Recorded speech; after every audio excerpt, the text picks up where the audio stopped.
persoalan hidup. Karena setiap manusia pasti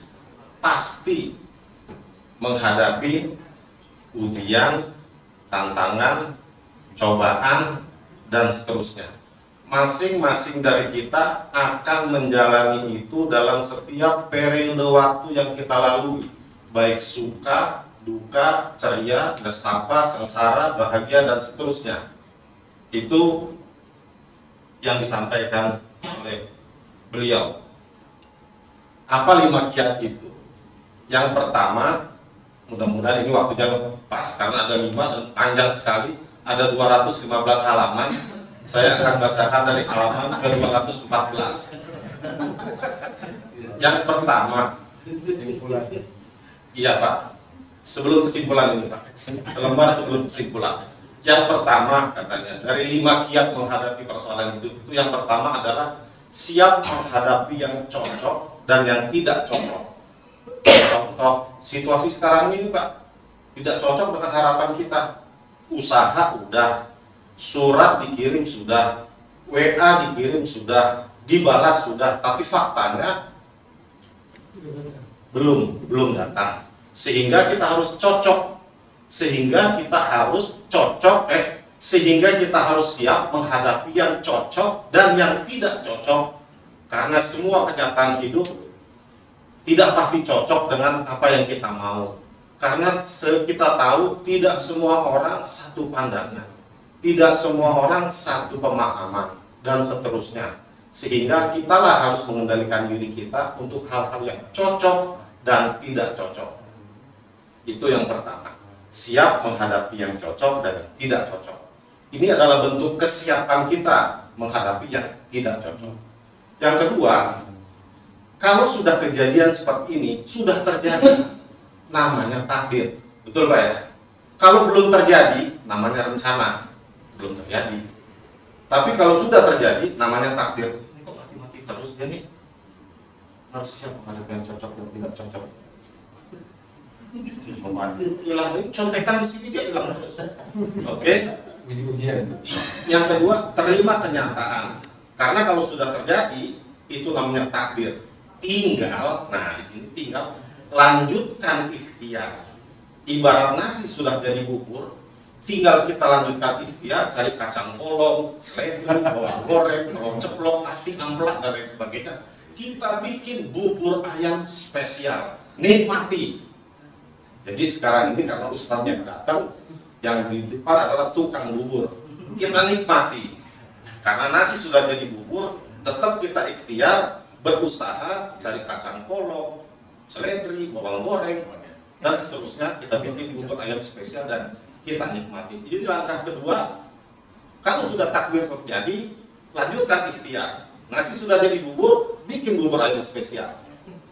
Bubur naik haji. Ini insya Allah bukan bubur naik haji. Yang ketiga, langkah ketiga ini. Langkah ketiga, jangan mempersulit diri.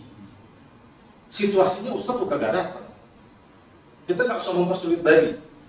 Kita coba dengan apa yang ada. Bubur kita hajar. Jangan mempersulit diri. Jangan didramatisir. Tetap tenang, kendalikan diri, hadapi dengan proporsional. Itu langkah ketiga. Yang keempat, evaluasi diri. Nah, kita diminta introspeksi diri. Dosa apa yang mengundang ini semua menghampiri saya? Dosa apa yang mengundang semua ini jatuh ke saya sehingga saya harus mengalami hal kayak ini? Dosa apa? Introspeksi diri. Tobat, udah tobat katanya. Bedanya kemarin tuh saya dengan Ustaz mana tuh kemarin? Ada beda ampun, maaf, tobat. Nah, sama Pak Lukman ya? Kayak Haji Supri Lubis kemarin. Apa bedanya ampun, maaf, sama tobat? Kalau ampun, kita diampuni, dihapus tuh semua catatan. Kemarin dikasih contoh, ada pegawai yang bagus banget kerjanya, semangat banget kerjanya, nggak lihat-lihat, wah ini bukan job desk saya, ini bukan bidang saya, dia nggak lihat gitu. Dia kerjakan, dia bantu, dia beri kontribusi semaksimal yang biasa dia mampu. Karena apa? Karena dia tahu di luar sana banyak saudara-saudara kita yang nganggur, nggak punya kerjaan. Dan kalau diberi kesempatan untuk bekerja di sini, dia akan bilang, saya akan bekerja 24 jam di situ untuk memberi nafkah anak istri saya. Kita yang udah ada di sini bekerja masih hilang lagi dia nih, hilang terus. Gimana ininya nih? Oh ya, balik lagi. Jadi yang ampun tadi, kalau minta ampun dihapus semuanya. Kalau maaf dimaafin. Belum selesai. Yang ampun belum selesai. Ya kan udah, kalau ampun, kita minta ampun, dihapus semua catatannya. Gak ada catatan. Tapi kalau minta maaf, ya dimaafin, tapi catatan tetap. Sekali lagi ente begitu, selesai. Kalau dimaafin, catatannya tetap. Kalau tobat, katanya, ya tolong dikoreksi nih Pak Lukman, kemarin kita berdua pendengarnya. Kalau tobat, katanya, itu bicara ke belakang. Yang keburukan-keburukan yang lalu, saya tobat, tidak akan saya ulangi lagi. Itu tobat. Betul begitu Pak Lukman ya? Balik. Nah, Kebalik. kebalik. Kalau maghfirah belakangan, kalau taubat ke depan tidak akan mengulangi lagi. Ya. Taubat. Nah itu, nanti Pak Lukman yang jelasin lagi. Saya lanjutin nih Pak. Iya. Oke. Jadi mengevaluasi diri itu yang keempat. Yang terakhir adalah kita nomor 5, minta tolong kepada Allah agar diberi kekuatan, diberi ketabahan, diberi jalan keluar yang terbaik atas semua yang terjadi pada diri kita.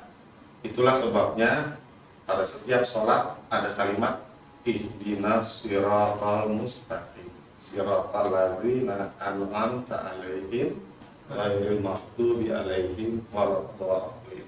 Amin. Baik Bapak dan Ibu sekalian, itu tadi 5 kiat menghadapi persoalan hidup. 1, siap hadapi yang cocok dan tidak cocok. 2, kalau terjadi takdir terima, tetap tenang, hadapi dengan proporsional. Yang keempat, evaluasi diri, introspeksi diri.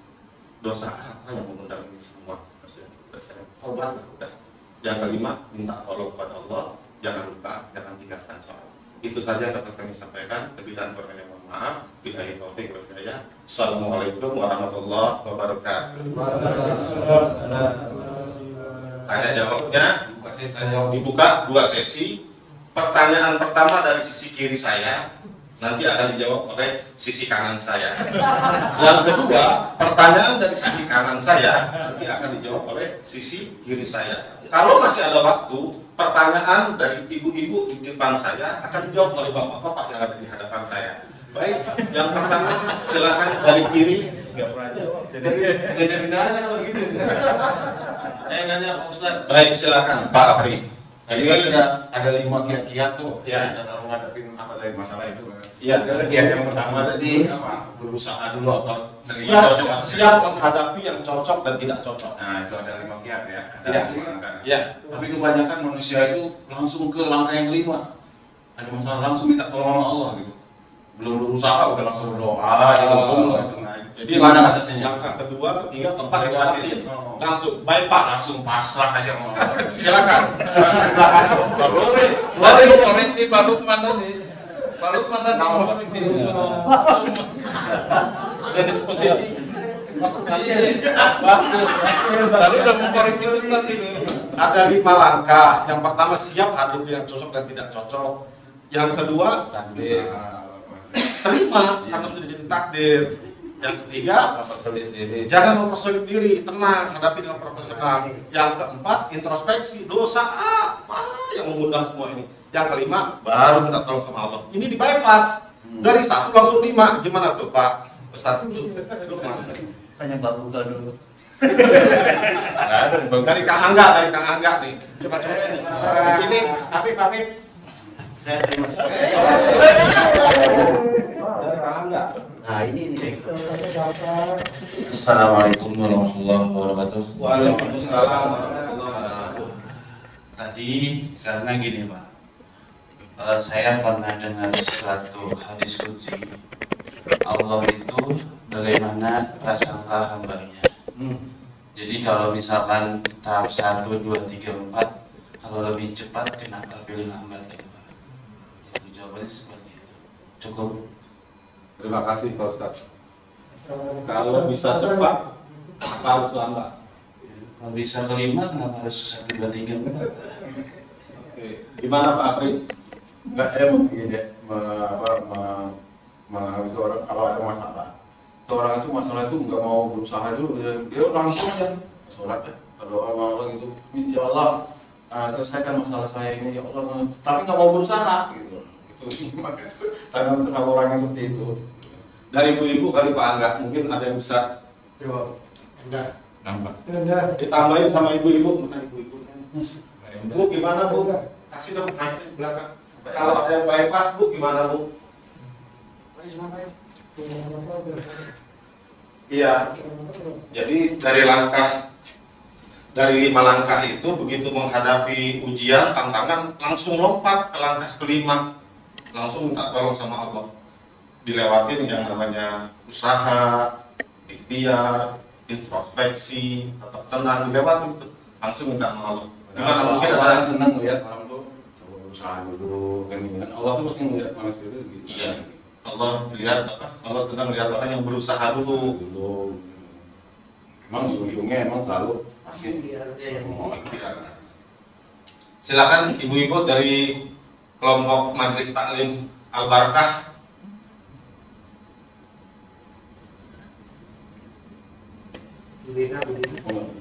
Oh, kedengaran kan suaranya? Udah Pak, udah ada. Oh. Siapa yang memberikan tanggapan tuh?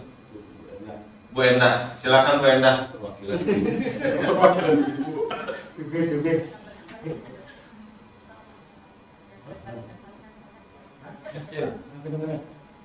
Mungkin menambahkan Angga Pak, mungkin maksudnya Angga adalah bahwa kita dalam setiap langkah harus melibatkan Allah gitu Pak. Jadi Allah dulu aja, nanti usahanya bareng-bareng gitu Pak sama doanya. Oh, iya.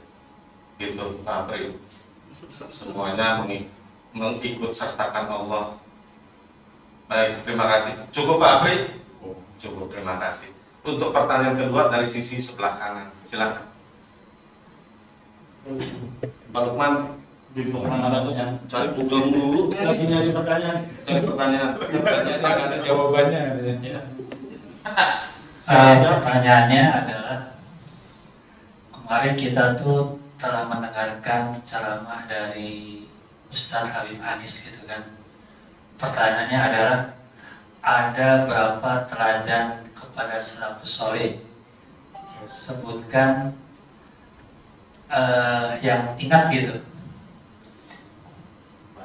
yang perlu diteladani dalam kehidupan salafus sholeh, itu ada berapa, dan sebutkan. Nanti hadiahnya ke Pak Iwan. Ada yang jawab. Pertanyaan apa? Tanya jawab. Apa? Kuis. Apa tadi Pak? Pertanyaannya Pak?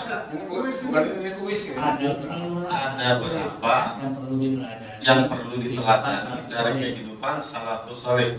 Padahal udah tahu jawabannya gitu, masih ditanya. Udah tahu jawabannya, masih ditanya.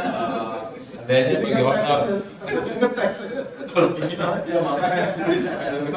Udah tahu jawabannya masih ditanya. YouTube ada Pak. YouTube ada. Sharingnya itu Pak, sharing. Sudah semua Pak. YouTube dulu. Sampai hari kemarin udah. Ya, yang diupload video sampai kemarin sudah. Nah, di videonya informasi dari Pak Fahri, kultum apa Amalia Ramadan kemarin kultum ini sudah diupload di videonya Channel YouTube Pak. channel YouTube Dana Pensiun PLN. Dana Pensiun PLN. Jadi kalau ibu mau lihat-lihat kembali kultum beberapa hari yang lalu bisa dilihat di YouTube Dana Pensiun PLN. Sudah diupload semua oleh Pak. Baik, nggak ada lupa semua Pak ini Pak. Ada yang nggak Buka YouTube apa tuh? Diulang sama Pak Lukman deh. Ya, diulang Pak. Apa aja supaya kita ingat lagi. Iya. Apa Pak ada 5 itu Pak? Saya justru tanya. Iya. Justru kan saya tanya Pak. Iya. Karena lupa semua Pak ingetin lagi deh. Ini apa tuh? Yang pertama, yang perlu diteladani oleh kita dalam kehidupan salafus saleh, yaitu yang pertama adalah tentang ilmu. Nah itu tadi ilmu. Ya, bagaimana salafus saleh itu dalam mencari ilmu agama, yaitu selalu kejar gitu kan, selalu mencari ilmu. Selalu mencari ilmu. Iya. Yang Yang kedua, kedua yaitu setelah mendapatkan ilmu, nah barulah kita amalkan gitu kan. mengamalkan. Ya, setelah kita tahu ilmu medris, ya kita amalkan ilmu medrisnya gitu. Mengamalkan. Setelah kita ilmu bertani, telah mendapat ilmu tani, ya kita amalkan. Jadi Mengamalkan ilmu. ya kita. Yang ketiga. Yang ketiga yaitu kita harus dalam bekerja itu harus ikhlas.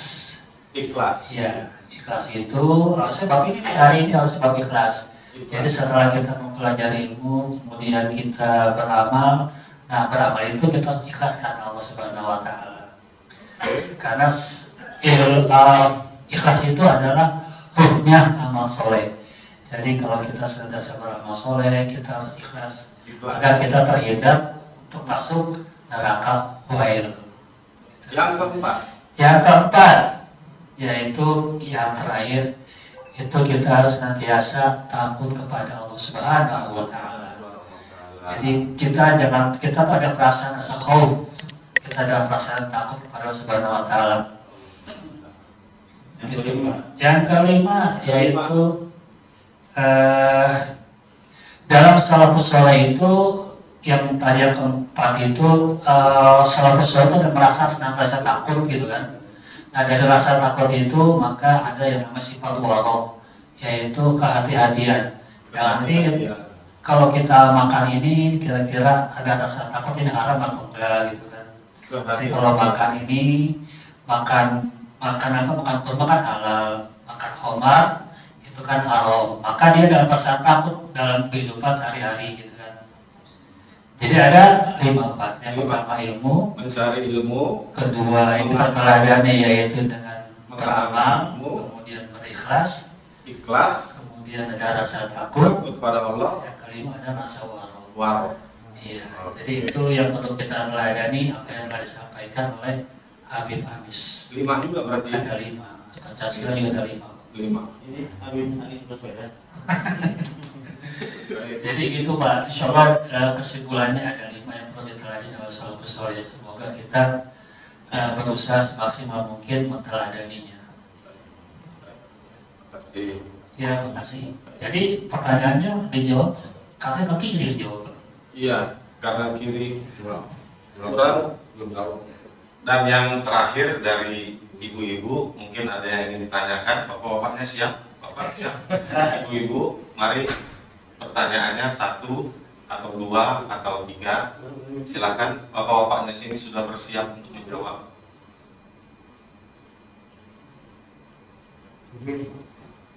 Baik.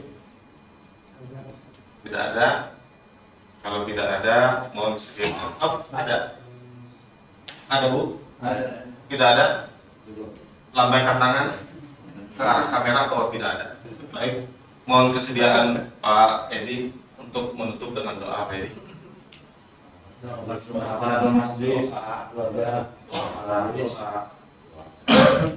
Bismillahirrahmanirrahim.